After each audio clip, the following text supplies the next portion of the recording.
ಈ ಜನರು ಕೇಳೋ ಕೆಲವು ಪ್ರಶ್ನೆಗಳಿಗೆ ಉತ್ತರನೇ ಇಲ್ಲ ಅಲ್ಲ. ನವಿಲು ಎದಕ್ಕೆ ಕುಣಿಯುತ್ತೆ, ನದಿ ಎದಕ್ಕೆ ಹರಿಯುತ್ತೆ, ಹೂ ಎದಕ್ಕೆ ಅರಳುತ್ತೆ, ಆದರೆ ಸಂಜೆ ಎದಕ್ಕೆ ಬಾಡುತ್ತೆ ಅಂತ ಅಂದರೆ ಅದಕ್ಕೆ ಏನು ಹೇಳೋದು? ಆ ಪ್ರಶ್ನೆಗಳ ಉತ್ತರ ನಾವು ಹೇಗೆ ಕೊಡೋದು ಅಲ್ಲ?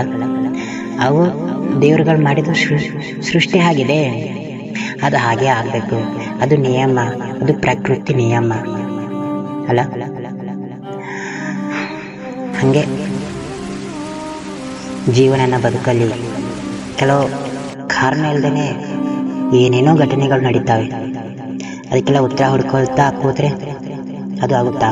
ಆ ಸಮಸ್ಯೆಗೆ ಪರಿಹಾರನೂ ಸಿಗುತ್ತಾ? ಎಲ್ಲ ಸಮಸ್ಯೆಗಳು ಎದುರಿಸಿ ಮುನ್ನುಗ್ಗಬೇಕು.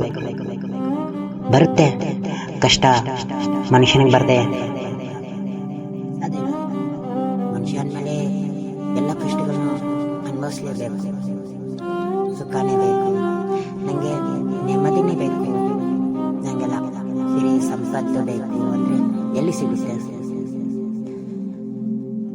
ದುಃಖನೇ ಬೇಡ, ಕಣ್ಣೀರಂದ್ರೇ ಬೇಡ, ಕಷ್ಟದ ಹಾದಿನೇ ಬೇಡ, ಕಲ್ಲು ಮುಳ್ಳಿನ ಹಾದಿನ ನೋಡಲೇಬಾರದು ಅಂದರೆ ಅದಾಗುತ್ತಾ? ಆ ದೇವರಿಗೆ ನಾವು ಇಷ್ಟ ಆಗುದಿಲ್ಲ. ಕಲ್ಲು ಮುಳ್ಳು ಮಣ್ ರೋಡು ಎಲ್ಲವನ್ನು ಬರುತ್ತೆ ಜೀವನದಲ್ಲಿ, ಎಲ್ಲವನ್ನು ಅನುಭವಿಸ್ಬೇಕು. ಅವನೇ ನಿಜವಾದ ಮಾನವ. ದೇವರು ಕೊಡ್ತಾನೆ, ಪರೀಕ್ಷೆ ಮಾಡುವಷ್ಟು ಕಷ್ಟಗಳನ್ನ ಕೊಡ್ತಾನೆ, ಹೆದರ್ತಾನ ಅಥವಾ ಕೈ ಬಿಡ್ತಾನ, ನನ್ನ ಮೇಲೆ ಇರೋ ನಂಬಿಕೆನ ಕಳ್ಕೊಳ್ತಾನ ಅಂತ. ಯಾಕಂದ್ರೆ ನಾವೆಷ್ಟಾಗ್ಲಿ ಅವನು ಸೃಷ್ಟಿ ಮಾಡಿದವರು ಅಷ್ಟೇ ಅಲ್ವಾ?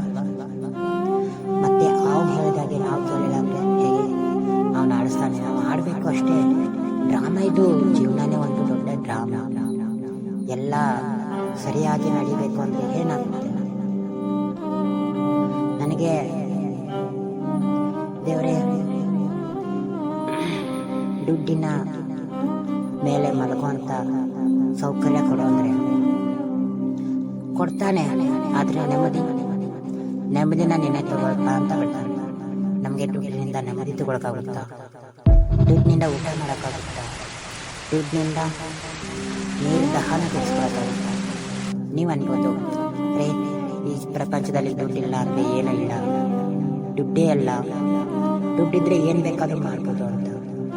ಎಲ್ಲರೂ ಬರೀ ದುಡ್ಡೇ ಅಂತ ಕೂತ್ಕೊಂಡ್ರೆ ಅನ್ನ ಬೆಳೆಯೋರು ಯಾರು?